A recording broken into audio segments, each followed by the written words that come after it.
Então vamos dar sequência, a gente estava vendo os relacionamentos, que se eu criar um aqui com código compra, né, o relacionamento que vai ser inserido aqui é de 1 para muitos. Então ficaria da seguinte forma: para uma compra eu posso ter diversas vendas, o que não faria sentido aqui nesse caso, porque é uma venda para cada compra. Então se eu vim com o botão direito em cima da relacionamento, tentar editar a relação, nunca vou conseguir alterar esse 1 para muitos. Esse tipo de relação, quando você tem uma chave primária e né, esse mesmo campo de chave primária na outra tabela, que é chamado chave estrangeira, então esse código compra aqui, ele não é uma chave primária, ele é uma chave estrangeira, porque ele é uma chave primária pertencente a outra tabela. Então, dessa forma, só é criado um relacionamento 1 para muitos. Eu quero criar um relacionamento 1 para 1, então vou excluir.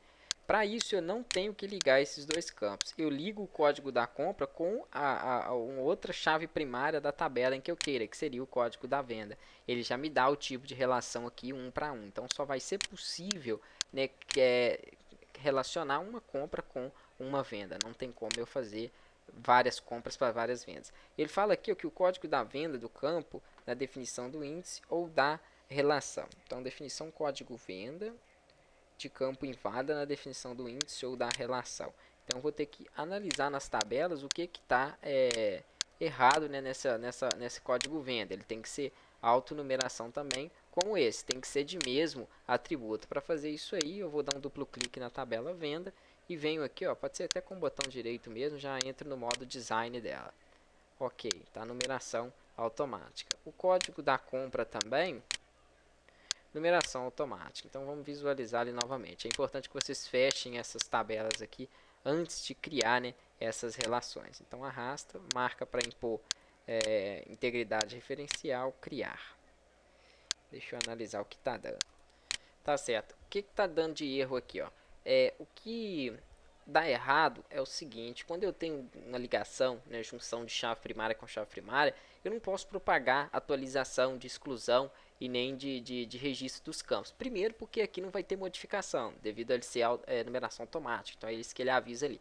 E também eu não posso excluir um campo que é chave primária. Então é só impor a integridade referencial e dar OK, que ele vai te mostrar aqui como que foi ligado aquilo ali, né? Então 1 para 1 aqui. O relacionamento mais usado é esse de 1 para muitos e 1 para 1. A gente vai, não vou ficar dando tanta teoria com isso aqui não, ó, porque a gente vai ver mais na prática na hora de fazer as tabelas para o banco de dados. A gente já estiver criando aí algo já prático mesmo, algo útil. Então é só para que vocês tenham uma ideia de como criar, né, os relacionamentos. Eu também poderia relacionar a produto com compra, cliente com compra, venda com produto, venda com cliente e assim por diante. Não vamos fazer isso aqui por enquanto não. Outra coisa que eu queria mostrar, que eu não mostrei, tem que mostrar o seguinte, por exemplo, na tabela aqui de... Vamos pegar de cliente, vou dar um duplo clique em cima dele. Eu tô na versão 2010 aqui, porque de onde eu tô gravando eu não tenho a do Office 2013. E ele também está dando alguns errinhos aqui, porque está na versão ainda de teste. Então, por enquanto, eu vou estar usando o 2010. Mas vou posteriormente voltar para o 2013 e mostrar, né, o que acrescentou, o que tem de diferente dele, que é bem pouquinha coisa aí. Então, aqui dando sequência, eu quero fazer o seguinte. Eu quero acrescentar um campo como se fosse o CPF do cliente. Botão direito. E vou trabalhar no modo design. Ok, então CPF. Só para a gente começar a visualizar a máscara. Aqui o tipo, ao invés de ser número, por ser CPF, vou colocar texto e vou explicar o que é máscara de entrada. Máscara de entrada é para que você já tenha um formato pré-definido, né, para aquele determinado campo. Então eu clico aqui, ó, e eu posso passar para ele alguns registros. Ele fala que primeiro eu devo salvar antes, certinho. Sempre salvem antes de mexer nessas máscaras. Vou escolher aqui, por exemplo, um modelo de CPF. É só avançar.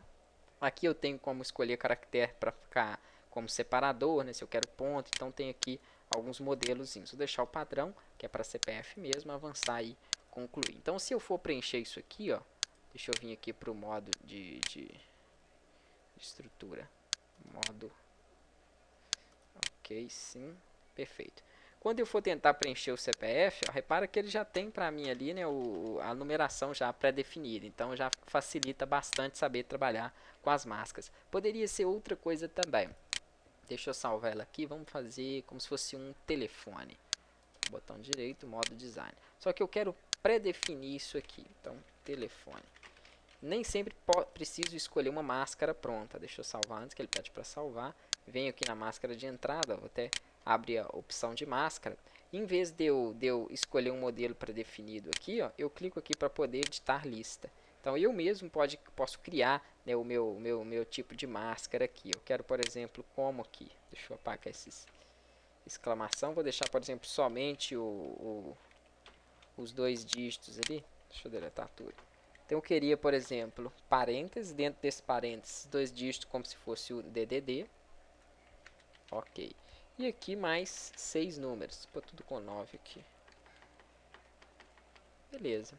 Aqui mesma coisa, né? O marcador, o separador, que ele mostra como ficaria o exemplo. Só avançar aí, né, e fechar. Ok. Concluir. Então eu teria no campo do telefone. Deixa eu voltar para ele. Ok.